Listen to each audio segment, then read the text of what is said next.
The preferred way to share your Power Pivot models with other users is to deploy these models to SharePoint Server 2010.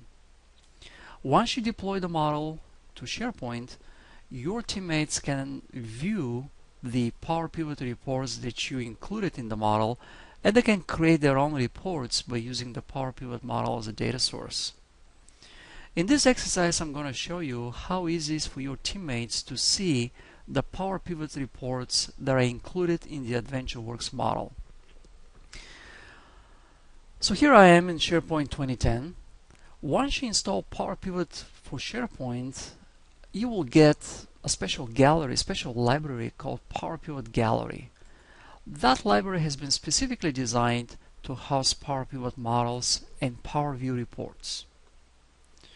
I have already deployed a few models and reports to my Power Pivot gallery, and one of them is the AdventureWorks models that we've been working throughout the exercises in this book.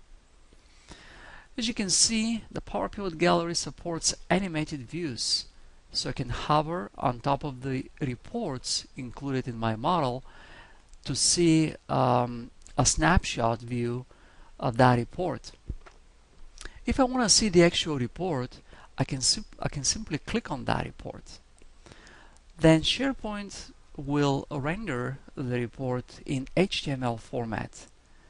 What this means is that even if your teammates does not have Excel 2010 installed on the desktop, they can still view the reports in their browsers. They can view them online. Not only that, but they can interact with the reports. For example, the sales by country report support filtering options. If I want to see the report filtered for a particular product category, I can expand the drop-down and I can select, for example, bikes category. Or I can use a lot of options that are available in Excel.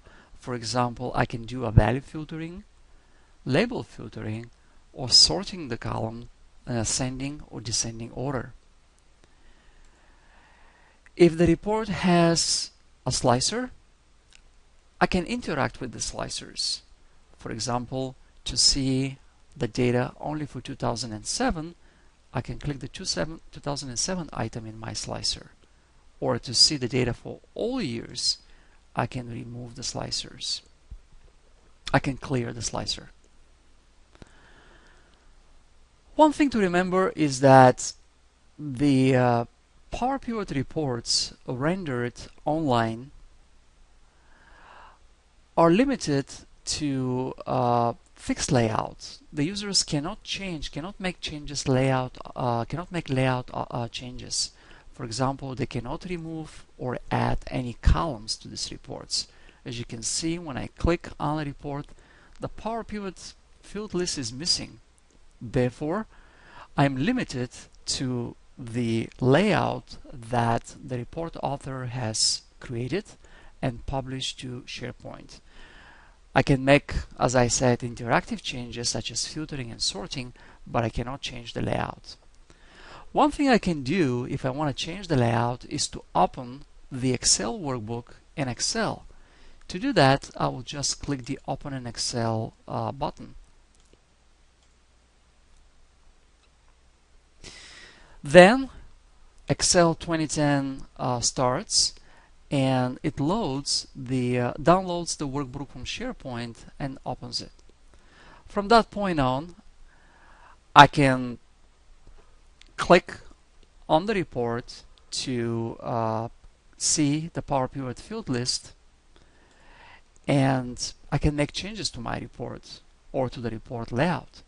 When I'm done, I can simply click Save, and then my workbook with my changes is going to be saved back to SharePoint.